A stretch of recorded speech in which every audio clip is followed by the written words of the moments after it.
कौन ब्रह्मा का पिता है, कौन विष्णु की मां, शंकर का दादा कौन है, हमको दे बता। ये जानने के लिए कृपया सुनिए। जगत गुरु तत्वदर्शी संत रामपाल जी महाराज के अमृत वचन सर्व पवित्र धर्मों के पवित्र शास्त्रों के आधार पर। सतगुरुदेव की जय। बंदी छोड़ कबीर परमेश्वर जी की जय। बंदी छोड़ गरीबदास जी महाराज जी की जय। स्वामी रामदेवानंद जी गुरु महाराज जी की जय।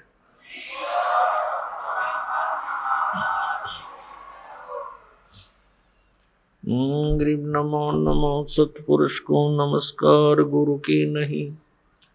सुर नर मुनि जन साधुआ संतों सर्वस्ती नहीं। सतगुरु साहेब संत सब दंडोतम प्रणाम। आगे पीछे मज हुए तिनको जा कुर्बान। नराकार निर्विषम कालजार वैबंजनम। निर्लेपम निज निर्गुणम अकल अनुपवेशुंदनम। सोहम सुरति समापतम सकल समाना निर्तल। उज्ज्वल हीरंबर हरदमम बेपरवाह अथा है। वार पार नहीं मदतम।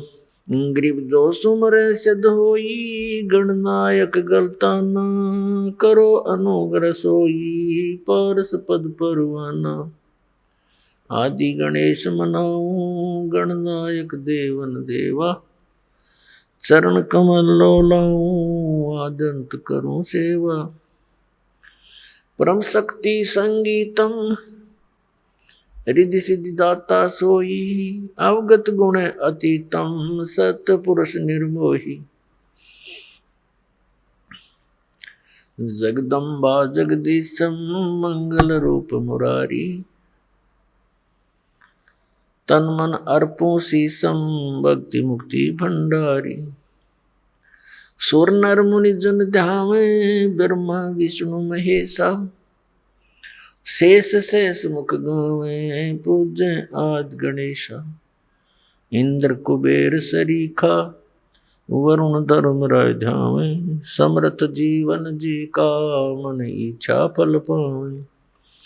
33 कोटि अदारा ध्यावे शेष 88। उतरे बहुजल पारा कट है यम की फांसी। 33 कोटि अदारा ध्यावे शेष 88। उतरे बहुजल पारा कट है यम की फांसी। कर जोरूं विनती करूं धरूं चरण पर शीस। गुरु जी राम देवानंद जी महाराज ने दियो नाम बख्शीस। कोटि कोटि सिजदा करूं कोटि कोटि प्रणाम। चरण कमल में राखियो मैं बंदी जाम गुलाम। कुत्ता हूँ गुरुदेव का रामपाल दास का नाम। गले प्रेम की जेवड़ी जाखें चोवा जाऊं। तो करो तो बावड़ू दूर दूर करो तो जाऊं। ज्यों राखो त्यों ही रहूं जो देवो सोख। जय अब के सतगुरु मिले सब दुख आँखों रोए। चरणों ऊपर शीस धरूं कहूं जो कहनी हो। कबीर गुरु जी मिलेंगे पूछेंगे कुशलाहत। आदि अंत की सब कहूँ अपने दिल की बात, गुरु जी तुम ना भूलियो, चाहे लाख लोग मिल जाए हमसे तुमको बहुत है, तुम जैसे हमको नहीं, तुम्हारे विसारे क्या बने, मैं किसकी शरण में जाऊं, शिव बिरंच मुनि नारदा, तिनके हृदय न समाऊं।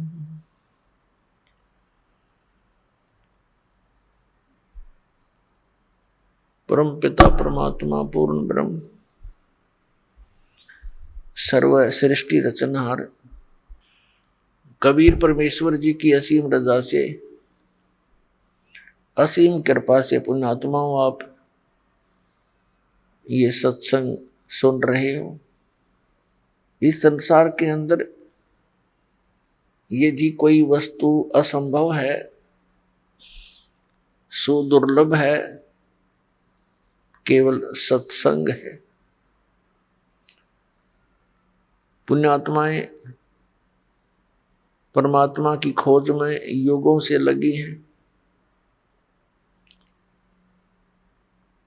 और जैसा भी उनको किसी संत ऋषि या ग्रंथ ने मार्गदर्शन किया उसके अनुसार वे अपनी समर्पित भावना से उसमें लग जाते हैं। और जो भी साधक साधना कर रहा है उस अपनी साधना को वो उत्तम मानकर ही करता है और उसके परिणाम स्वरूप फिर हम देखते हैं जैसे हमारा जन्म पवित्र हिंदू धर्म के अंदर हुआ, जैसा भी हमारे धर्मगुरुओं ने ज्ञान दिया था हमारे पूर्वज उसी अनुसार साधना किया करते थे। उन्होंने क्या ज्ञान बता रखा था कि बच्चा हो जा होम करा लो, मृत्यु हो जा तो उसका श्राद्ध निकालो, उसकी 13वीं करो। और जैसा भी उन्होंने मार्गदर्शन किया, राम कृष्ण भगवान है, श्री कृष्ण भगवान, विष्णु भगवान, शंकर भगवान, तो ये सभी साधना किया करते थे और फिर भूत बन गए क्योंकि श्राद्ध निकाले गए उनके। तो श्राद्ध क्रिया प्रेत योनि प्राप्त प्राणियों का के विषय में ही होती है। तो हम सभी श्राद्ध निकाल रहे थे, इससे सिद्ध हो गया कि हमारे सारे पूर्वज भूत बन गए। तो जिसको हम सत्संग समझते थे, क्योंकि सत्संग का अर्थ है, वैसे यथार्थ उसका भाव तो ये है कि सच्चा ज्ञान और कोई ऋषि महात्मा संत गुरु प्रदान करे वो सत्संग कहलाता है। जिन गुरुओं ने, ऋषियों ने, संतों ने हमें शास्त्र विरुद्ध ज्ञान दे करके ये कहा कि हम आपको सदग्रंथों के विचार सुना रहे हैं, सत्संग सुना रहे हैं, तो वो उनकी झूठ थी, वो झूठे लोग थे। सदग्रंथों के अंदर जो मार्गदर्शन है वो हमारे तक नहीं पहुंचा। तो पुण्यात्माओं परमात्मा स्वयं रजा करते हैं, सतलोक से चलकर आते हैं, अपनी प्यारी आत्माओं को वो गूढ़ ज्ञान बताते हैं और उससे पहले ये सभी काल के दूत परमात्मा के बच्चों को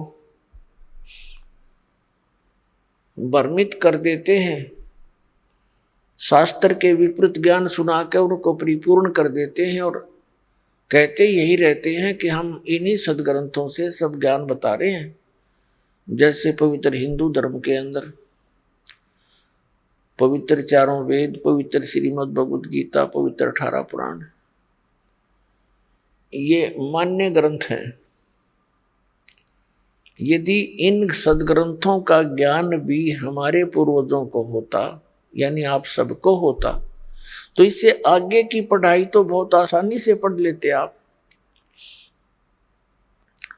यदि किसी टीचर ने बच्चे को चौथी कक्षा 5वीं कक्षा तक का ज्ञान ठीक दे रखा है तो उसको 6ठी कक्षा में प्रवेश करके आसानी से पढ़ाया जा सकता है। और जिसने कख नहीं सिखा रखा, सारे उल्टी बकवाद पढ़ा रखी है, तो उस बच्चों को फिर उसमें प्रारंभ से ही प्रथम कक्षा से प्रारंभ करना पड़ता है उसको। तो आज पूरे मानव समाज को इस दास ने प्रथम कक्षा वाले क ख भी सिखाने पड़ रहे हैं। ABCD दास ही पढ़ाएगा इस अध्यात्म मार्ग की। आज तक के धर्म गुरुओं ने केवल माया बटोरी है, विशेषकर वर्तमान के लोग जो धर्म गुरु हैं, इन्होंने परमात्मा से कोई लेना देना नहीं, न जगत उद्धार से इनका कोई संबंध है, क्योंकि इनके पास वो मार्ग मंत्र है ही नहीं जो मोक्ष और शांति स्थापना कर सके। इनके पास वो ज्ञान नहीं है पूरे विश्व में। तो पुण्यात्माओं, अब प्राथमिक पढ़ाई भी दास करा होगा और PhD तक का ज्ञान इस दास ने ही देना है। और अब ये सुविधा हमें होगी कि आप सब अक्षर ज्ञान युक्त हैं, आप एजुकेटेड हैं, बेटी बहन भाई भक्त बुजुर्ग सभी एजुकेटेड, अक्षर ज्ञान हो गया। हिंदी का तो खासकर हिंदू धर्म में हो ही गया। पुणात्माओं, हमारा वैसे कोई धर्म नहीं है, जीव हमारी जाति है, मानव धर्म हमारा हिंदू मुस्लिम सिख ईसाई धर्म नहीं कोई नारा। लेकिन हम जिस क्षेत्र में रह रहे हैं, यहाँ जो ज्ञान देना पड़ता है तो वो संबोधन करना पड़ता है, क्योंकि अधिकता उसी धर्म के, उसी वर्ण के लोगों का, उसी संप्रदाय के लोगों का बहुमत होता है।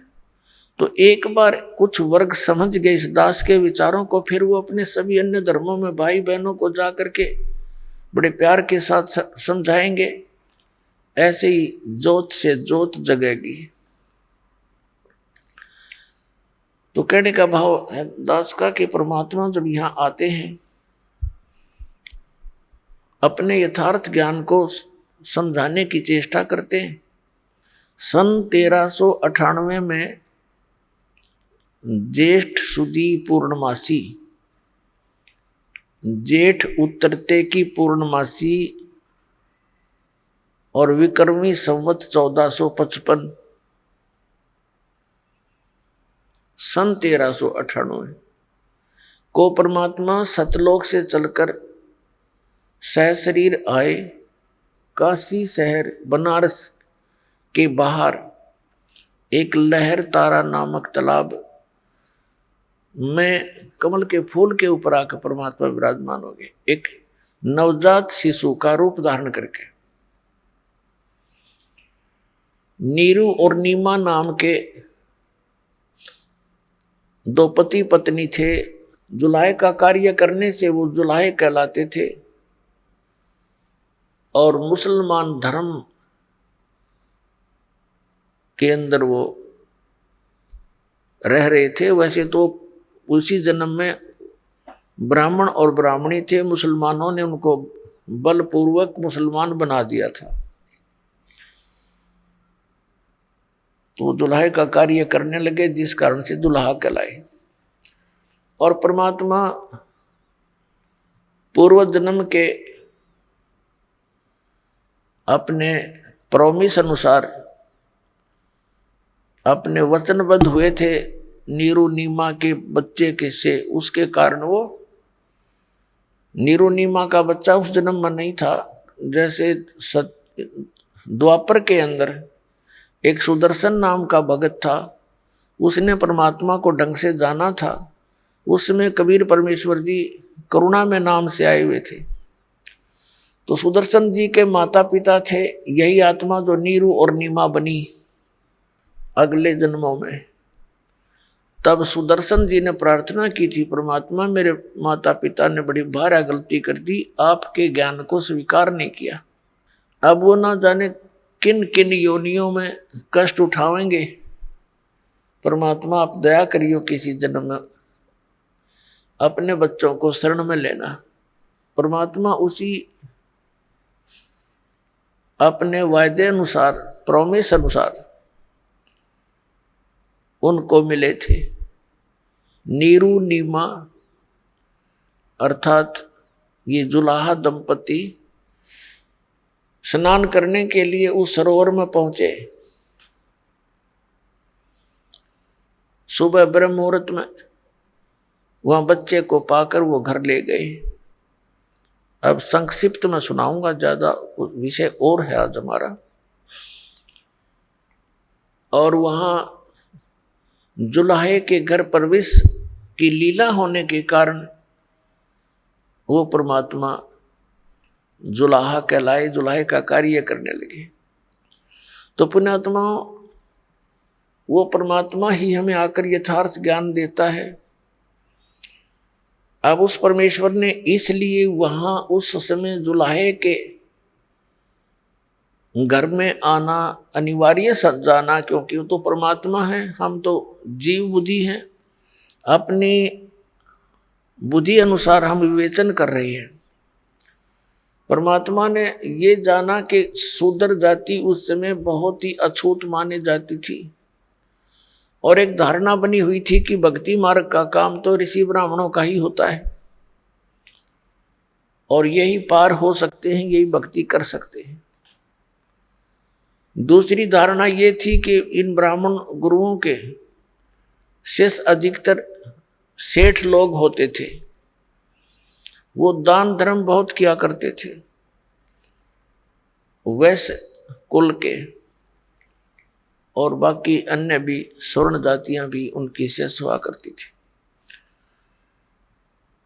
और शूद्र को भक्ति का अधिकारी नहीं माना जाता था, उनको मंदिरों में जहां भी पूजा स्थल होते थे वहां जाना अलाउड नहीं था।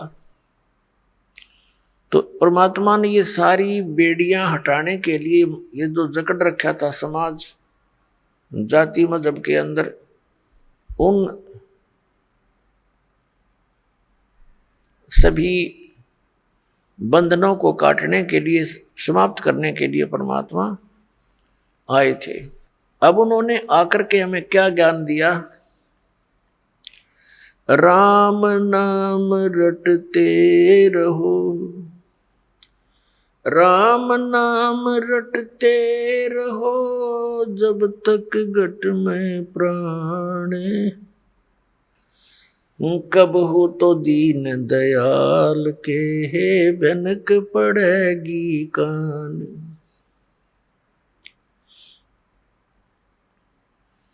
मानुष जन्म पाए कर जो नहीं रटे हरि नाम, जैसे कुआ जल बिना बनवाया क्या काम।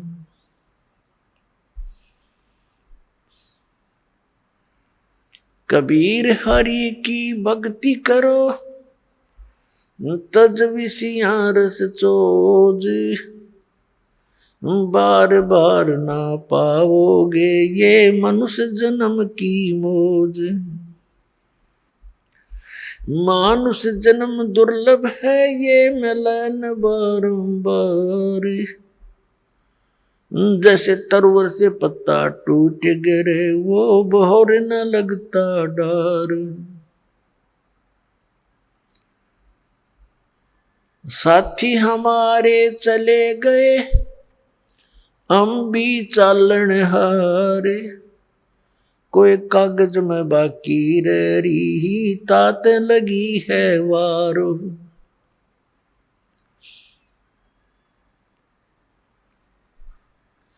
पतझड़ आवत देख कर बन रोवे मन माही, ये ऊंची टहनी पात थे, अब पीले हो जाही।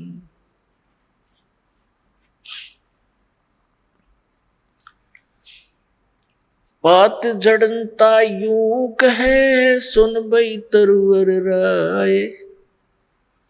अब के बिछुड़े नहीं मिले, न जाने कहाँ गिरांगे जाए। तरवर कहता पात से, सुनो पात एक बात। यहाँ की याहे रीति है, एक आवे एक जात। अब परमात्मा ने कितना मार्मिक तरीके से इस भोली आत्मा जो काल की भांग पिए पड़ी है, कितने मार्मिक ढंग से समझाया है। एक पत्ते और वृक्ष और वन का उदाहरण दिया है। क्या बताते हैं कि मानुष जन्म दुर्लभ है, ये मिले न बारंबार। और जैसे तरवर से पत्ता टूट गया, वो बहोर नहीं लगता डार, उसी स्थिति में एज इट इज दोबारा उस शाखा पर, उस टहनी पे वो दोबारा स्थापित नहीं हो सकता। ठीक इसी प्रकार परमात्मा हमें समझाने की चेष्टा करते हैं कि आप जिस संसार और इस परिवार को, संपत्ति को, शरीर को अपना मान करके यहाँ बिल्कुल स्थायी होकर बैठे हो, ये ऐसी स्थिति है आपकी, जिस दिन आप इस टहनी से टूट गए, फिर उस घर में, उसी स्थिति में दोबारा आप स्थान नहीं पा सकते। अब क्या बताते हैं कि एक व्यक्ति जो भक्ति नहीं करता, देखो परमात्मा का नाम लेकर भी हम काम वही करेंगे, लेकिन बुराई नहीं करेंगे, केवल कर्तव्य कर्म करेंगे। तो उसके लिए परमात्मा हमें याद दिलाते हैं कि आज आप अपने परिवार में कितने प्यार से रह रहे हो, कैसी ममता आपकी अपने बच्चों में है, आपके मकान में है, रिश्तेदारियों में है। और एक सेकंड में मृत्यु हो जाए, ये तो हो रही है, रोएगी। अब इसको, इस सच्चाई को हम अनदेखा करने की चेष्टा करें तो वही बात है कि बिल्ली को आते हुए कबूतर आंख बंद करके बैठ जाकर मुझे दिखती नहीं, उसकी आंखें बंद कर लेने से वह बिल्ली टल नहीं गई। उसकी अपनी अज्ञान सोच है, वो तो उसने दौड़ धाप उड़ जाना चाहिए था, बच सकता था। तो ऐसे ही ये एक मौत यानी ये स्थिति है आपकी, हम इससे बहुत कतराते हैं और ये फिर भी आके ही रहती है मृत्यु। तो इससे बचने का तरीका भी बताया परमात्मा ने। कबीर ये तन जावेगा, सके तो ठहर ला, एक सेवा कर संत की, गोविंद के गुण गा। अब इस प्रसंग को थोड़ा सा बाद में लेंगे, पहले समझाते हैं कि फिर ये जैसे आज सारी व्यवस्था आपके पास है और खूब प्रसन्न है, सभी है, और एक सेकंड में मृत्यु हो जाए, ये क्या था, ये क्या है? फिर ये एक धोखा है, हमारे को मूर्ख बनाने का तरीका अपना रखा है इस काल भगवान ने। अब ये जीव के बस की तो बात नहीं, क्योंकि हम तो बंधे पड़े हैं, हमारे बस की बिल्कुल बात नहीं। इसके लिए परमात्मा ने तरीका बताया है, उस तरीके को, उस मार्ग को अपनाएंगे तो हमारा इससे पीछा भी छूटेगा और ये क्रियाएं कर्म भी हमारे जो कर रहे हैं ये भी बहुत सरल हो जाएंगे। अब जैसे किसी ने 5-10 पशु रखे हैं और पहले हाथ से, ऐसे अब भी हाथ वाले बहुत से, उसका चारा काटने की मशीनें हैं, गंडा से बोल रहे हैं हमारे यहाँ। तो एक तो वो हाथ से काम कर रहा है और एक उसने पावर का कनेक्शन ले लिया, बिजली का। और मोटर ली रख, और फिर देख वो बैठा बैठा देख कर वो कट कट कट कट काट रही है, उठा उठा कर उसमें रखने हैं। और एक जो 2-3 घंटे का काम 20 मिनट में कर हो जाता है। तो इस प्रकार हम जिस अपने परिवार की गाड़ी को स्वयं खींच रहे हैं, उसके लिए इस परमात्मा ने कहा कि तुम इस पर मोटर दरवा लो और बहुत आसानी से रखी जाएगी, और फिर देखना आप भी बैठियो अंदर और फिर गाड़ी चलेगी। तो हम सभी अपने हिसाब से अपने गाड़ी को खींच रहे हैं। परमात्मा का कनेक्शन मिलने के बाद आपको पावर मिल जाएगी, वो मोटर मिल जाएगी जो उसने बैठा घुमाएगी, चलाएगी अपने आप। तो वो काम भी हल्के होंगे जिनको हम नहीं कर सकते, उसको पावर करती है। तो इस प्रकार वो साधना, वो विधि जिससे उस पावर की यानी परमात्मा की शक्ति आपको प्राप्त हो, जिससे आपकी संसार रूपी परिवार रूपी गाड़ी भी ठीक से चले, तो वो दास आपको बता रहा है। और ये अभी तक किसी को प्राप्त नहीं हुआ, और जिस कारण से हम भगवान की खोज में लगे हुए भी फिर भी उतना ही संघर्ष, उतनी समस्या हमारे घरों पर, शरीर पर बनी रही, क्योंकि हमें वो पावर का कनेक्शन मिला नहीं। और जहां से हमने कनेक्शन ले रखा था उनका पीछे से कहीं पावर हाउस से कनेक्शन नहीं था, वो झूठ बोल रहे थे, वो नकली थे। तो पुण्यात्माओं, प्रसंग चल रहा है कि परमात्मा ने क्या बताया। जैसे एक पत्ता वृक्ष टहनी से टूट कर नीचे गिरता है, और वो गिरता हुआ क्या कह रहा है,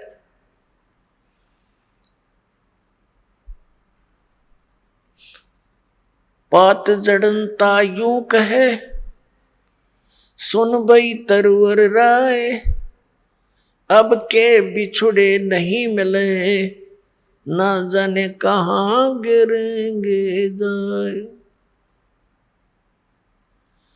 अब वो पत्ता मानो, यानी उदाहरण दे रहे हैं भगवान कबीर परमात्मा, आप जी और हमारे को सतर्क कर रहे हैं कि आप जिस भरे पूरे परिवार से जब यहां से चलोगे, मृत्यु का समय निकट आवेगा। किसी भी कारण से हो सकता है, जैसे कोई रोगी हो जाता है, साध्य रोग हो गया, कैंसर होगी या कोई और बीमारी होगी, परमात्मा की भक्ति कर नहीं रहा वो प्राणी, तो वो मरते समय ये कहा करे, हे भगवान ये पता नहीं कहाँ ठिकाना होगा। तो भगवान याद दिलाते हैं कि एक परिवार को छोड़कर जो प्राणी जाता है उसकी स्थिति बहुत भयंकर होती है, उसकी ममता, उसकी जकड़ उसी परिवार में जकड़ी रहती है। जो भक्तिहीन और ज्ञानहीन प्राणी होता है वो वहीं फिर पशु पक्षी बनकर, कुत्ता कुतिया बनकर उसी गली में सैर सपट्टे करता रहता है। वो जा आशा ता बासा होई, मन करम वचन सुमरियो सोई, पात जड़नता यूं कहे, सुन भी तरवर राय, अब के बिछुड़े नहीं मिले, न जाने कहां गिरेंगे जाए। अब परमात्मा कहते हैं, हिड़की दे दे रोएगी सुरता, जब तू चल लेगी अकेली। इस आत्मा को सुरता भी, सुरती भी कहते हैं, एक संबोधन के लिए। कहते हैं प्यारी आत्मा, जब तू पूरे परिवार ने छोड़ के अकेली यहां से जाएगी, जब तू पछाड़ खा खा टक्कर मार मार रोएगी, डकरा डकरा के, तेरी कोई नहीं सुनेगा। फिर क्या बताते हैं, पात जड़नता यूं कहे, सुन बई तरवर राय, अब के बिछुड़े नहीं मिले, ना जाने कहां गिरेंगे जाए। तरवर कहता पात से। अब क्या बताते हैं परमात्मा के, पतझड़ आवत देख कर बन रोवे मन माही, ये ऊंची टहनी पात थे, अब पीले हो जाई। जब पतझड़ आती है, बसंत ऋतु आती है, उसमें क्या होता है कि पहले के जितने भी पत्ते होते हैं वो सभी पीले होकर के और वृक्षों से टूट टूट कर नीचे गिर जाते हैं। अब कहते उस समय वो वन रोता है अपने मन में कि ये क्या बनी इनके साथ, ये सभी निकल के टूट टूट के गिर गए सारे। जहाँ 1 वर्ष तक उन मस्ती मार रहे थे, फड़फड़ फड़फड़ करते थे हवा के झोंकों में, कितने अच्छे लगते थे। तो ये वन संसार है और हम इन टहनियों पर चिपके हुए पत्ते हैं। ऐसे ही हम टूट टूट कर गिरते जा रहे हैं। पीले हो जाए मीन, बुढ़ा हो गए, बुढ़ापा आ गया, सफेद बाल हो गए, जाड़ दांत, अब चली एक एक करके निकलने लगी। तो समझो अब इस तरवर से टूट कर गिरने का समय आ लिया और इसका ये भी नहीं पता कब समय आ जाए। वैसे तो अंदाजा हम सभी लगाए बैठे हैं, अप्रोक्सीमेशन, कि 90, 80, 100 वर्ष तक तो जी ही जाते हैं। अब जैसे कोई आज 80 वर्ष का हो गया है तो वो इस आश तक जीवित है, रुका हुआ है कि 100 वर्ष तक तो कहते हैं जी ही जाता है, मनुष्य जीवन बना ही रहता है। और यही आस सबसे खतरनाक हमारे लिए कि इतने वर्ष तो अभी मेरे शेष हैं, इसीलिए तो टिका हुआ है ना। तो ये फिर भगवान में दृढ़ता तो लग जाना, इसीलिए बकवादों में लग जाता है। तो यहाँ परमात्मा कहते हैं यह भूल भी सत्संग से समाप्त होगी आपकी। परमात्मा कहते हैं मौत भूल गया बावड़े, ये अचरज किया कौन, और तन माटी में मिल जाएगा जो आटे में लौण। तो मौत को भूल गया, यह गफलत किया बैठा। इसी कारण से तुम चोरी करता है, बकवाद करता है, डाके मारता है, मिलावट करता है, रिश्वत लेता है और बड़ी बड़ी कोठी बनाता है, तुझे मौत याद नहीं है। अब परमात्मा याद दिलाते हैं कि वो ऊंची टहनी पात थे वह पीड़े हो जाई, पात जड़नता यूं कह सुन भी तरवर राय, अब के बिछड़े नहीं मिले ना जाने कहाँ गिरेंगे जाए। फिर तरवर कहता पात से। अब जैसे तो कोई व्यक्ति मृत्यु के निकट हो, कुल के लोग आसपास आकर बैठ जाते हैं और उसको फिर सांत्वना देते हैं, भाई यहाँ तो सभी ने जाना है, चिंता कर ले चाहे ना कर ले, ये बाकी बच रहे इनकी भी मृत्यु होनी है, पीछे देख ले कोई रहा नहीं। तो इस करके उसका थोड़ी दृढ़ता पैदा करने के लिए ये बातें चलती हैं, लेकिन उनसे होता कुछ नहीं। जब तक प्राणी पूर्व पहले से ही परमात्मा के चरणों में नहीं लगा होता, उसके वो बातें असर भी नहीं करती। पहले से भक्ति में लगा हो, भक्ति की शक्ति से, भक्ति की कमाई से, मंत्र की कमाई से, उस समय उसको थोड़ा बहुत अगर कोई डगमग होता है परिवार को देखकर, तो उसको याद दिलाने से वो तुरंत दृढ़ हो जाता है, क्योंकि उसकी नींव मजबूत हो चुकी है। तो फिर वो तुरंत भूल जाता है संसार को और मालिक में सुरती लगा लेता है।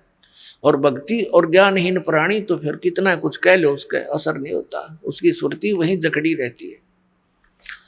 तो यहाँ अब तरवर कहता पात से सुनो पात एक बात, यहाँ की यही रीति है, एक आवे एक जात।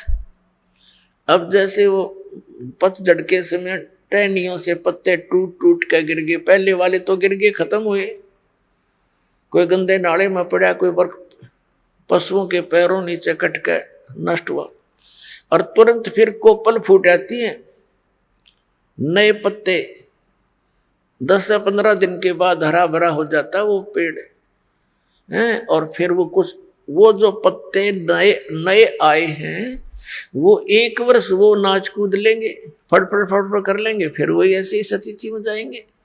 तो परमात्मा हमें याद दिलाते हैं इस उदाहरण के माध्यम से कि तरवर कहता पात से सुनो पात एक बात, यहाँ की यह रीति है, एक आवत एक जात।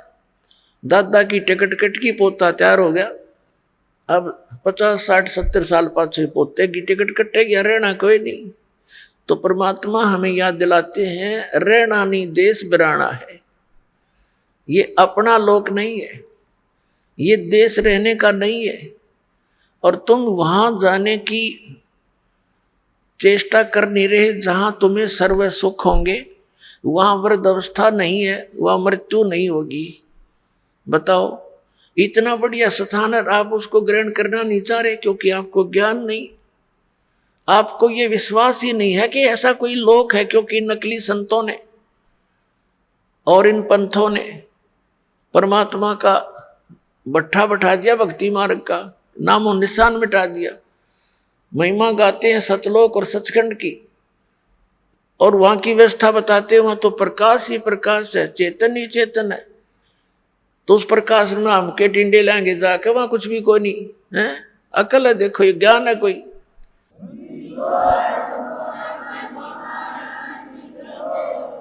कैसे रुचि बनेगी वहां जाने की? कहते आत्मा उसमें ऐसे मिल जाती है जैसे बूंद समुद्र में। कोई बात हुई है कई प्रमाण ऐसा परमात्मा के ज्ञान में? तो वहां पूरी व्यवस्था है उसकी, तो यह नकल है, डुप्लीकेट माल है ये सारा यहाँ का, एज इट इज सृष्टि है। और लेकिन वहां का जो मटेरियल है, वहां का जो पदार्थ है, वो अमर है, वो नष्ट नहीं होते। जैसे एक सैंपल है वहां से, गंगा का जल सतलोक से आया हुआ है। इसके विषय में ना ब्रह्मा को पता, ना विष्णु को, ना इन ऋषि पिषियों को। ये तब बहुत नीचे स्तर की कहानी है इनकी।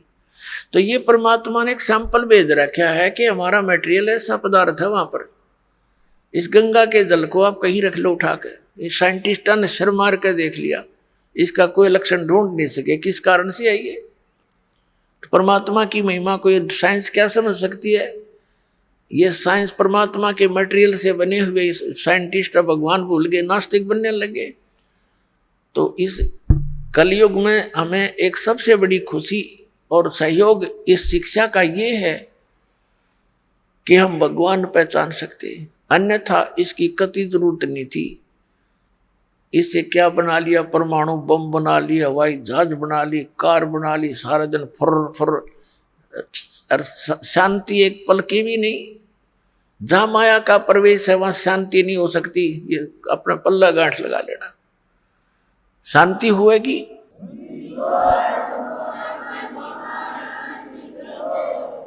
अंगारों पर बैठकर हम शांति ढूंढ रहे हैं, भूबल पर पैर रखे हैं और हम सोच रहे हैं अब शांति होगी, हमें ठंड मिलेगी।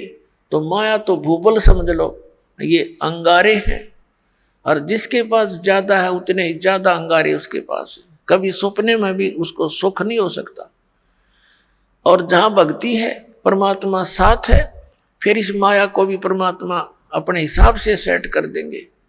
उसके लिए परमात्मा कहते हैं माया दासी संत की भगत की, और उभय दे आशीष विलसी और लातों छड़िया सुमर सुमर जगदीश। जब हम परमात्मा की शरण में आ जाएंगे, सतनाम का सच्चे नाम का जाप करेंगे, ये माया आपके चारों तरफ पड़ी रहेगी, लेकिन फिर हमने इसकी आवश्यकता ना रहे। अब जैसे हम शराब पीते थे, बीड़ी पीते थे, यानी हम दास नहीं पीता था, उसे बता रहा हूँ, बीड़ी बाड़ी कभी नहीं पी। लेकिन जैसा भी जो भक्त आए हैं शरण में, शराब पीते थे, तम्बाकू प्रयोग करते थे, लंबी लंबी सिगरेट ला के टोर दिखाया करते थे, मांस खाते थे, और 100 तरह की लोग दिखावा ड्रामे करते थे। ये सारे छूट जाएंगे इस भक्ति मार्ग में, ये प्रतिबंध लगाए जाते हैं। तो वह माया जो वेस्ट जाती थी, एक शराब पीने वाला, उसका तो एस्टिमेट नहीं लगा सकते एक दिन में कितना नाश कर दे। एक सिंपल सी बीड़ी और तम्बाकू प्रयोग करने वाला, सिगरेट पीने वाला कम से कम 20-30 रुपए डेली बर्बाद कर देता, बल्कि आज तो ज्यादा हो गए होंगे। तो महीने में एस्टिमेट लगाओ तो 1,000 का तो उसका कम से कम ये खर्चा हो गया, ये बच गया। फिर शराब पीने का तो एस्टिमेट नहीं, एक महीने में 10,000 पी जाए, 15,000 का नाश कर दे। तो वो ऐसे जो हम लोग दिखावा और ये अपना अननेसेसरी वस्तुओं का प्रयोग करते थे, वो खत्म हो जाएगा। फिर वह माया आपके चारों तरफ लौटी रहेगी, थोड़े से काम में और खूब गुजारा होगा। परमात्मा की भक्ति में इतनी शक्ति है, जैसे पहले हम देखा करते थे एक सेठ था, उसका लड़के के पेट में दर्द हो गया और ऐसा है पीड़ा होगी, अचानक ले गए हॉस्पिटल में, प्राइवेट हॉस्पिटल में, जो उनका जानकार था। उसने फटाफट उसने अपने देखा जल्दी, भाई इतनी पीड़ा है तो कोई, उसने अपनी सोच से ऑपरेशन कर दिया अपेंडिक्स का, ऑपरेशन कर दिया, अपेंडिक्स निकाल दी। पीड़ा ज्यों की तो बनी रही, जब वो पेन किलर बंद करी तो फिर ज्यों की तो पीड़ा, फिर उसी तरह फिर दूसरे डॉक्टर के पास ले गई। उसने क्या देखा कि इसकी जो है ना झिल्ली में डिफेक्ट है, वह झिल्ली निकाल दी उसकी किया, वो फिर पीड़ा ज्यों की त्यों बनी रही। फिर देखा कि फिर लास्ट में पता चला कि इसकी बड़ी आंत में बहुत इन्फेक्शन है। अब कहां से चला था, लाखों रुपये लागे, बिरान मटी नौकी नहीं हुई, जब जाकर उसकी जान बची और 2-3 महीने तक ऐसे बिरान मटी रही। और अब क्या होगा जब भक्ति से हम जुड़ जाएंगे। पुण्यात्माओं, इसलिए भगवान की तलाश की जाती है, क्योंकि हम बहुत युगों से पापों का ढेर लगाते आ रहे हैं। पाप के प्रभाव से थोड़ा बहुत हानि शरीर में भी होने लगती है, तो थोड़े ही ट्रीटमेंट में 100 रुपये की दवाई में आप स्वस्थ हो जाओगे, और नहीं तो लाखों लाख का पीछा छूटर मौत भी हो जाए। तो इस प्रकार परमात्मा आपको सहयोग देने लगेगा। ये दास का बहुत बिटर एक्सपीरियंस है इस मार्ग में, क्योंकि तभी इस मार्ग को, परमात्मा के मार्ग को, उसके आदेश को आप तक पहुंचाने की चेष्टा की है कि इससे बहुत लाभ मिलेगा आपको। ऐसा लाभ मिलेगा आप सोच नहीं सकते।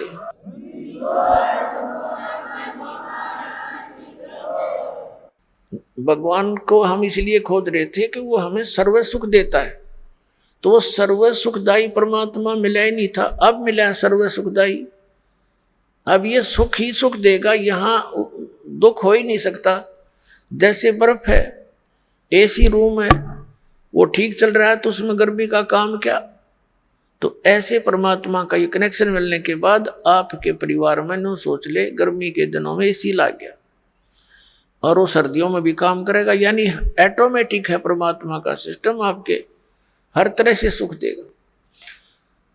तो प्रसंग चल रहा है कि हम उस स्थान को भूल गए जहां जाकर हम सदा सुखी रहेंगे, और हम सभी पहले वही रहते थे। अब कई भक्त अज्ञानतावश भोले भाले जिनको ज्ञान नहीं, वो ये प्रश्न किया करते कि एक बात बता, जब सारे ही यहां से चले गए तो यहां कौन रहेगा, बता। वो नैया ही चिंता हो रही है कि यहां कौन रहेगा, बता। अरे यहां यूं तो एक पत्थर है, घूमता रहेगा, हमने क्या ठेका ले रखा है पृथ्वी का। ये मंगल ग्रह जो चांद और ये सारे धक्के खाने लग रही है, फिर जाएगा। हम अपने सतलोक में चलेंगे, इसकी हमने क्या करना, ये तो जिसका हुआ आप संभालेगा इसने। तो कहने का भाव ये है कि हम इतने रंग गए यहाँ पर। जैसे एक भक्त बोला बाला, उसके घर उसकी पत्नी बहुत बीमार थी, पर बहुत समस्या में थी, हर तरह से तकलीफ थी। परमात्मा की दया हुई, दीक्षा ली, भगवान की कृपा से वो स्वस्थ हुई। उसको समझाने लगे, भाई नाम ले ले भक्त, नहीं तो भक्ति ना करने से पशु बनोगे, जोटा बनेगा। वो जोटा बुग्गी ले रहा था, उससे कहा भाई फिर जोटा बनेगा तो न्यू बोला, महाराज जी जोटा भी तो बनना चाहिए, फिर बुग्गी में कौन चलेगा। इसने बुग्गी की चिंता हो रही। मैं कहा अच्छा भाई, तो बुग्गी खातिर कर ले काम। फिर उसे उपदेश ले लिया उसने, लेकिन हमारी धारणा ऐसी बनी हुई है कि यहां ऐसे कैसे होगा। तो पुण्यात्माओं, परमात्मा के इस मार्ग को बहुत गहराई से समझो। जिस उद्देश्य से परमात्मा स्वयं आते हैं उस अच्छे लोक से इस गंदे लोक में आपके लिए, तो ये कितना इंपॉर्टेंट काम होगा। एक ऐसे वैसे तो भगवान इतनी दूर से आए नहीं, आपको ये ज्ञान देने के लिए कि तुम यहाँ के रहने वाले नहीं हो, सतलोक में एक बहुत सुख है, और जिस सुख को तुम यहाँ खोज रहे हो ये तुम्हें 1000 लाख करोड़ वर्ष खोजते रहो तो नहीं मिले, एक जन्म की तो बात छोड़ो। और यहाँ क्या हालत है तुम्हारी उससे हमें परिचित कराते हैं। उधर से काल के दूत भी अपनी खूब काल प्रेरणा से अज्ञान का प्रचार स्प्रे कर रहे हैं जगह जगह। अपने आत्माओं परमात्मा ने आकर हमें इसलिए ये ज्ञान दिया क्योंकि हम उनके बच्चे हैं, और ये जो काल हमारा दुरुपयोग कर रहा है हम इसके बच्चे नहीं हैं।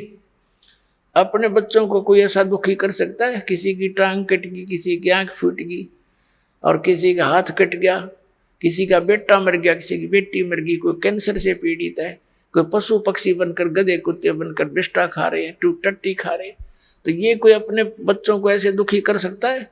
तो इस भगवान को हम अपना मालिक मान सकते हैं?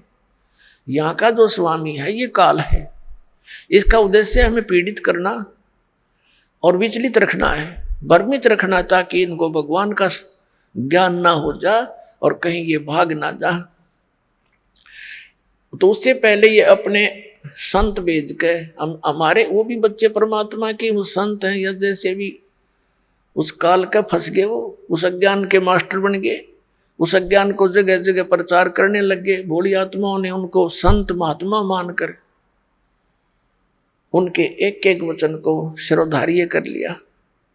अब ये सच्चा ज्ञान जब आता है तो वो पुराना पेंट उतरता नहीं जल्दी सी। तो दास के ऊपर दया करी परमात्मा ने कि पहले इन सभी सदग्रंथों का ज्ञान करवाया, और फिर इन संतों के वचनों को देखा कि ये क्या बताते हैं, हमारे सदग्रंथ क्या बताते हैं।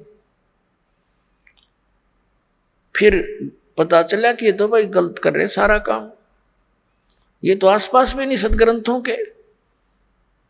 1 2 3 4 10 सैकड़ों की संख्या में इन संतों को के इतिहास को, इनके ज्ञान को दास ने पढ़कर देखा। शायद ये तो अच्छा महात्मा दिखाई देता है, इसका शायद ठीक मिल जावे। फिर जो चले गए यहाँ से महापुरुष, जिनका बड़ा बोलबाला था, मैं ऋषिदानंद जैसे नकली, इनसे बड़ा प्रभावित था दास। और दास ने इसके सत्यार्थ प्रकाश को इस उद्देश्य से इस तत्व ज्ञान की प्राप्ति के बाद पढ़ा। पहले भी पढ़ते थे, पहले समझ में नहीं आता था कुछ भी कि महापुरुषों की वाणी हम नहीं समझ सकते, ये सोच कर रख देते थे इसको। ऐसे इन पुराणों को रख देते थे, भाई ये तो भगवान की माया है, हम कैसे समझ सके। और जब दास की परमात्मा ने वो आंखियां बना दी तत्व ज्ञान वाली, उस दृष्टि से जब इनको देखा उन चश्मों से, तत्व ज्ञान वाले चश्मों से, फिर देखा अरे नाश कर रखा सारा, कख भी नहीं इनके पास, ना वेदों वाला ज्ञान, ना कोई संसारिक व्यवहारिक बातें ठीक इन लोगों की। तो बड़ा चिंता का विषय बना। और इस सत्यार्थ प्रकाश को दास ने इसलिए पढ़ा था कि ये महापुरुष का लिखा हुआ है, और इस महापुरुष के विचारों को सभी मानते हैं, और हो परमात्मा दया कर दे और कबीर परमेश्वर के वचनों का समर्थन मिल जाए, तो मुझे ये ज्ञान आगे बढ़ाने में घड़ी सुविधा हो जाएगी कि देखो सत्यार्थ प्रकाश में महर्षि दानंद ने भी ऐसा ही बोला है। अब देखा तो महर्षि दानंद ऐसा नकली पाया को देखा को नहीं मैंने, तो तेरा गजब भैया, एक भी व्याख्या वेदों और किसी से भी नहीं मिल रही सदग्रंथों से, तो बड़ा दुख हुआ। तो इसलिए फिर जनता के सामने रखने शुरू किए कि ये ओरिजिनल नोट है, हमारे सदग्रंथ तो ओरिजिनल नोट है, और ये डुप्लीकेट नोट है इन संतों के, जिनको तुम ओरिजिनल मान करके ग्रहण किए हुए हो। अब प्रारंभ में तो दास को बड़ी कठिनाई का सामना करना पड़ा, क्योंकि श्रद्धालु लोग ये कहते हैं कि किसी की आलोचना नहीं करनी चाहिए, अपना ज्ञान बताओ। अरे अपना अपना सारे बताओगे तो सबका अपनी अपनी डफली, अपना अपना राग, फिर वो ज्ञान के रह गया तो जो जैसा कहेगा वो तो ऐसा चल ही रहा था। फिर पुण्यात्माओं, जैसे एक बार किसी ने 500 के नोट नकली छाप लिए और वो मार्केट में पहुंच गए। उनका पता लगा सरकार ने, तो फिर जनता को ठगने से बचाने के लिए एक समाचार पत्रों के माध्यम से, टीवी के माध्यम से ओरिजिनल और डुप्लीकेट दोनों दिखाए, उनकी भिन्नता बताई। ओरिजिनल ऐसा होता है, डुप्लीकेट ऐसा होता है। तो क्या सरकार आलोचना कर रही थी? एक महापरोपकार कर दिया ना, लाखों लोग ठगे जाते, गरीब व्यक्ति मारे जाते, जिनके 5-7 हजार रुपये होते रुए ठग नकली कागजों में लग जाते। तो पुण्यात्माओं, दास का यही प्रयत्न समझ लेना। ये पूरा विश्व याद किया करेगा इस दास को। ठीक है, दास को बहुत कठिनाइयां आई हैं,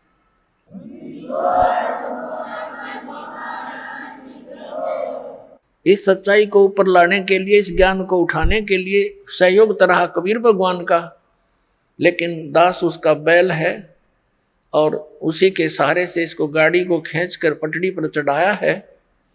पहले तो खाचे में कीचड़ में डाल रखी थी और इसमें बहुत से संकट दास के ऊपर आए हैं। साथ में हमारे बच्चे जो परिचित हो गए थे, उन्होंने बड़ा सहयोग दिया अपने बहन भाइयों को समझाने का, वहाँ तक ये संदेश भगवान का पहुँचाने में बहुत सहयोग दिया है। और आपका भी फर्ज बनता है, ये सच्चाई है और सच्चा ज्ञान है, इससे पूरे विश्व में शांति होगी। प्रत्येक प्राणी का कर्तव्य बनता है, पहले आप अच्छी तरह समझे दास के विचारों को और शब्द ग्रंथों को और उन महापुरुषों के विचार जो दास आपके रूबरू कराता है कि उन महापुरुषों ने भी ऐसी साधना की, उनसे उनका मोक्ष हुआ। तो उनको अच्छी तरह समझकर फिर आप लगो और साथ में औरों को भी ट्राई करो प्यार से। ये मार्ग कोई बलपूर्वक कराने का नहीं होता, ये ज्ञान से होगा। और काल भगवान ने एक प्रार्थना की थी परमात्मा के समक्ष, कबीर जी के समक्ष, कि हे परमात्मा, आप चौथे युग में जितना चाहो जीव ले जाना, लेकिन एक दया करना परमात्मा के जोर जबरदस्ती ना करना। सतकल युग में जब आप ले जाओ, अपना ज्ञान देना, आपका ज्ञान ग्रहण करें, वो आपके हो जा, और मेरे ज्ञान को माने वो मेरे पास रह जा, मेरा आहार बने रहे, जबरदस्ती ना करना। और अपना ज्ञान समझा के कितने ले जाना। अपनात्मा परमात्मा ने कहा था, ठीक है भाई, ज्ञान बगैर तो मैं ले ही नहीं जा सकता, पहले ये अगर वैसे भी ले जाऊं तो वहां टके नहीं, ये फिर आऊंगे वापस, पहले वही ना रहा करते। तो मालिक को मालूम ही था कि ज्ञान से दृढ़ करूंगा इनको, और यहाँ के दुखों से ये छक चुके होंगे, यहाँ की इन कोठी बंगलों से भी ये छक चुके होंगे। आप देख रहे हो विदेशों में बड़ी सुविधा के सारे साधन वैज्ञानिक बना लिए, और वो क्या कहते हैं, नहर के किनारे लौट के शांति प्राप्त करते हैं, उन कोठिया न सारे इंस्ट्रूमेंटा न छोड़ गए। तो ये पहले ना हमारे अंदर रहेंगे, क्यों सर में दर्द कराए वो बीमारी इकट्ठी करी। तो ऐसे ये शांति होनी वही है।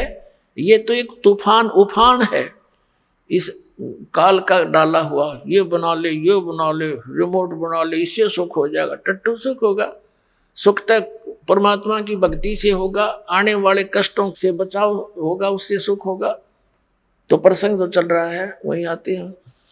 तो परमात्मा ने आके हमें ज्ञान दिया है कि सतलोक के अंदर तुम्हें कोई दुख नहीं, और वहां चलो, वहां जाकर के तुम्हें परम शांति होगी। और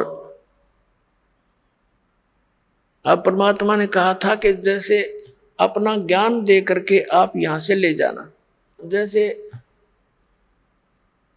वेदों में प्रमाण है, आपको बहुत बार दिखाया है, समय आने पर दिखाएंगे आज भी, कि वो परमात्मा सतलोक से गति करके आता है। वो 3 प्रकार के शरीर में सभी अपने प्राणियों के, सभी ब्रह्मांडों का वो देखभाल करता है, पालन पोषण धारण पोषण करता है। एक शरीर है मनुष्य सदृश है परमात्मा, नर नारायण देह है। ये शरीर मनुष्य को भी परमात्मा जैसा ही मिला है, लेकिन उसकी सामर्थ्य, परमात्मा की शक्ति, उसका नूर वहां पर विशेष है, अलग है, हमसे ज्यादा, इसलिए तो परमात्मा है। एक आत्मा एक परमात्मा, तो अपने आप 2 हो गए। एक श्रेष्ठ आत्मा, एक आत्मा सिंपल। तो ऐसे एक राजा, एक मनुष्य, एक नागरिक है, एक राजा है, शकल दोनों की एक जैसी है, मनुष्य ये दोनों हैं, लेकिन उसके सामर्थ्य में दिन और रात का अंतर है। ऐसे ही परमात्मा और जीव में समझो, जीव जीव है, एक नागरिक है, परमात्मा हमारा राजा है, वो मालिक है, वो जनक है, हमारा पिता भी है, उसमें सर्व गुण है। तुमेव माता च पिता तुमेव बंधु च सखा तुमेव, तो उसके अंदर सभी गुण है परमात्मा के अंदर, वो सबका भ्रातर भी वही है, माता यानी जनक भी वही है, पालक पिता भी वही है, बंधु असली साथी भी वही है, और मित्र भी वही है, बंधु यानी भाईचारा वही है। तो उन्होंने, उस परमात्मा ने हमें ये ज्ञान दिया कि तुम सतलोक के रहने वाले हो, फिर तुम वहां चलो। तो काल ने कहा था कि आप अपना ज्ञान देकर ले जाना, परमात्मा जोर जबरदस्ती ना करना। अब जैसे ये परमात्मा सचखंड से चलकर आता है, वो 3 प्रकार से अपने जीव शरीर की स्थिति में 3 प्रकार के शरीरों में काम करता है, मनुष्य सदृश ही है वह। जैसे एक शरीर में तो सतलोक में रहता है, स्थायी रूप में, करोड़ सूर्य मिला दे, करोड़ चंद्रमा उसके एक रोमकूप में, इतनी रोशनी है, वो भी फीकी पड़ जा समझो। और तख्त पर विराजमान है, जैसे राजा बैठता ऐसे मुकुट वगैरह धारण करके परमात्मा, ऊपर सफेद छत्र है, सफेद मुकुट है परमात्मा का, सफेद ही सिंहासन है सारा उसका, वहां विराजमान है। और दूसरे रूप में वो क्या करता है, एक तो शिशु रूप धारण करके प्रत्येक युग में आता है, और एक सरोवर के ऊपर कमल के फूल पर विराजमान होता है, वहां से कोई निसंतान दंपति उनको ले जाते, प्रत्येक युग में ऐसी लीला। और फिर वो कंवारी गायों का दूध पीता है, कंवारी गाय दूध देती है, परमात्मा पीते हैं, उनकी परवरिश की लीला ऐसे पूरी होती है। उन कंवारी गायों में दूध कहाँ से आता है, सतलोक से आता है। और फिर ये तो मालिक की दूसरी स्थिति हुई शरीर की, फिर धीरे धीरे बड़े होते हैं, छोटी आयु में ही प्रचार शुरू कर देते हैं, परमात्मा अपने जो उद्देश्य लेकर आते हैं।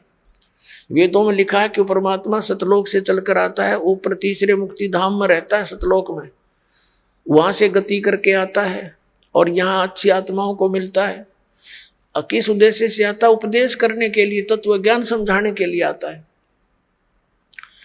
तो शिशु रूप धारण करके परमात्मा आते हैं प्रत्येक युग में, तो धीरे धीरे बड़े होते हैं, अपना ज्ञान का प्रचार करते हैं। ये दूसरी स्थिति। और तीसरी स्थिति में वो कैसे आते हैं शरीर में, जैसे कहीं भी महात्मा के रूप में प्रकट हो गए, जैसे जिंदा महात्मा के रूप में कलयुग में वो अधिक आए हैं।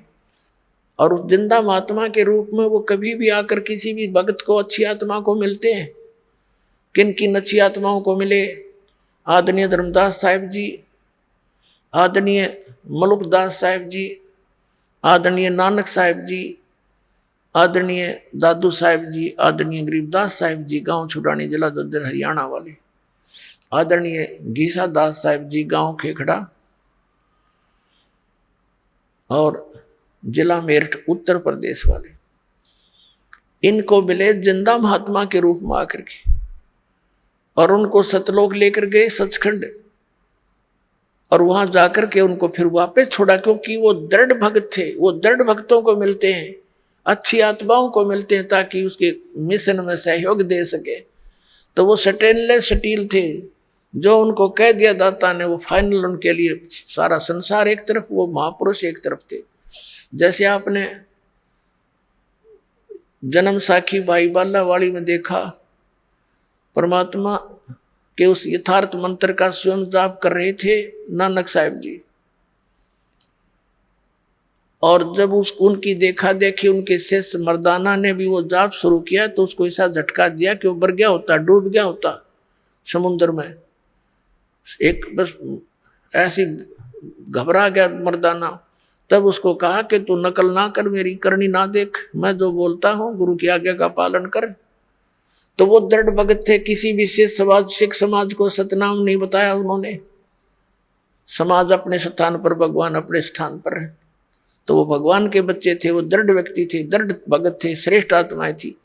उनका उद्देश्य ये नहीं था कि भी मैं इसके ना बताने से कोई हानि समाज को होगी, नहीं, वो तो जैसी थी उसी चल ही रही थी। अब उससे घनी हानि हो जाती जब वो डिक्लेयर कर जाते।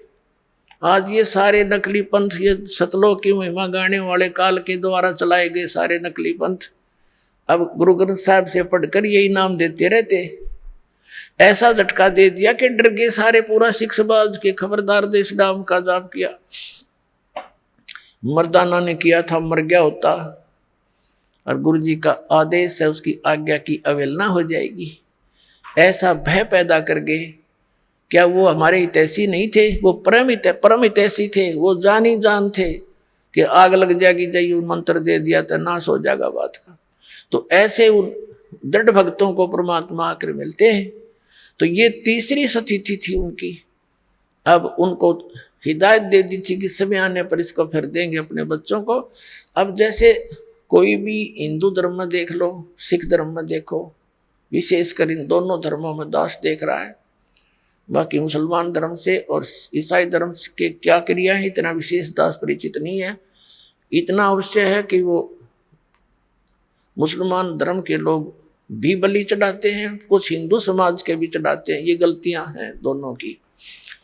लेकिन यहाँ दास देख रहा है कि यहाँ विशेष धर्म की व्यवस्था है।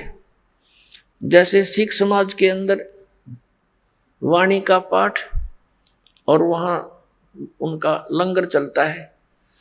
धर्म की ये धर्म यज्ञ कहलाती है। ये दो धर्म यज्ञ करते थे बस। ये एक तो ये धर्म दो यज्ञ करते थे, एक धर्म यज्ञ और एक ज्ञान यज्ञ, वाणी का पाठ।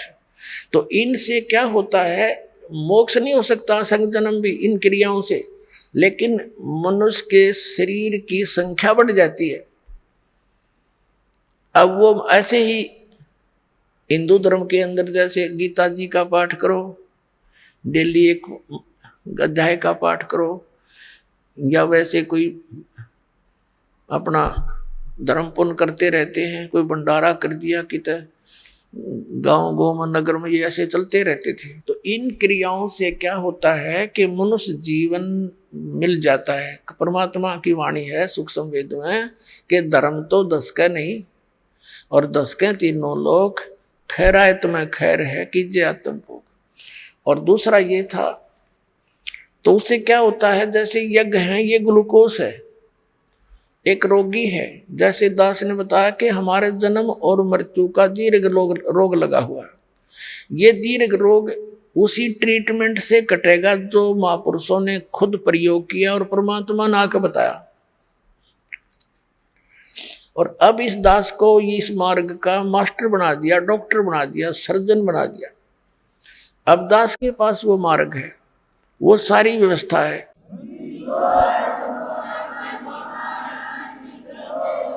और उन महापुरुषों ने क्या किया कि इस पूरे मानव समाज का ग्लूकोस लगा दिया। ग्लूकोस जो होता है ये रोग नहीं नाश करता, ये शरीर को नष्ट होने से बचाता है, पानी की अक्षति पूर्ति करता है।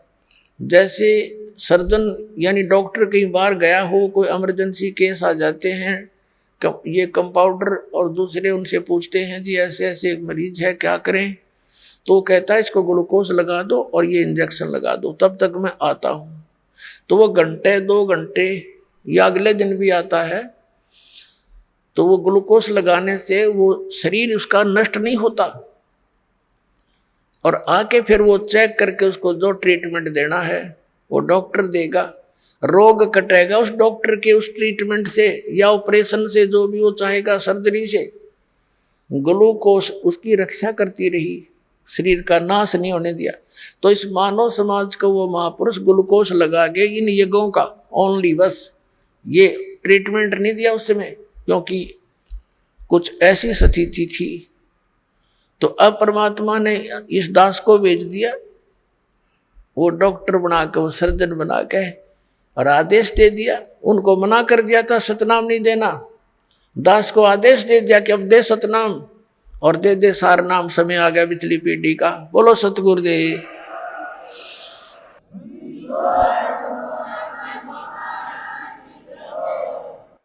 तो पुण्यात्माओं, जो प्रसंग चल रहा है कि इन दृढ़ आत्माओं ने परमात्मा की प्रत्येक आज्ञा का पालन कर लिया। अब जैसे बात चली है कि ज्ञान देकर ही आप ले जाना अपने बच्चों को, आपका ज्ञान स्वीकार करें आपका। अब जैसे परमात्मा मिले थे हजरत मोहम्मद को, जिससे मुसलमान धर्म चला, अब वो अच्छी आत्मा थी, दृढ़ भक्त नहीं थे वो। अब यहाँ उनके लाखों शिष्य हो गए थे। परमात्मा उनको आए मिले, जैसे वो अपने विधान अनुसार अच्छी आत्माओं को मिलते हैं। गोता मारूं स्वर्ग में जा बैठूं पाताल, कह कबीर में खोजता फिरूं ढूंढता फिरूं अपने हीरे मोती लाल। हजरत मोहम्मद जी को मिले। हजरत मोहम्मद जी को कहते हैं हम वहां ले गयो सतलोक में, इच्छा रूपी वहां नहीं रहो। उल्ट मोहम्मद मैल पठाया, गुज बीरज एक कलमा लाया। रोजा बंग नमाज दई रे, बिस्मिल की नई बात कही रे। अब जैसे परमात्मा कहते हैं हम हजरत मोहम्मद को वहां ले गए, जैसे नानक साहिब जी को ले गए, गरीबदास साहिब जी को ले गए, धर्मदास साहिब जी को ले गए, और गीसादास साहिब जी को, दादू साहिब जी को ले गए, मुल्कदास साहिब जी को लेकर गए, फिर छोड़ दिए। उन्होंने दृढ़ होकर के भगवान की प्रत्येक बात को स्वीकार किया। उन्होंने तो वहीं कह दिया था भगवान हमें यहीं रख लो, लेकिन हजरत मोहम्मद वहां नहीं रहे, अपनी मर्जी से न बोले नहीं जी मैं तो वहीं ठीक हूँ, और वहां भी मैंने बहुत प्रचार करना है, बहुत अभी तो काम अधूरा रहता है। अब परमात्मा ने सोची चल इसको कुछ राहत दे देते हैं। उसको उनको क्या बताया फिर परमात्मा ने कि रोजा बंग नमाज दई रे, बिस्मिल की नई बात कही रे। हजरत मोहम्मद जब पहली बार गए तब तो वो काल तक सीमित थे। पर्दे के पीछे से आवाज आई थी नमाज करो, 50 नमाज करने की कही थी। फिर दोबारा प्रार्थना की, कुछ कम कर दी, फिर और प्रार्थना करी, फिर कम कर दी। लास्ट में 5 बार की नमाज पर फाइनल हुआ था उनका कि 5 बार तो नमाज करना ही करना पड़ेगा। और रोजा मीन व्रत और बंग आवाज लगाना, हे भगवान दया करियो, आवाज लगाकर आवाज ये साधना करना। तो कहते हैं उस हजरत मोहम्मद जी जहां से ये आदेश लेकर आए थे उसमें भी उस काल भगवान ने भी इनको बिस्मिल करने का आदेश नहीं दिया था। क्या बताया है कि रोजा बंग नमाज दई रे, बिस्मिल की नहीं बात कही रे।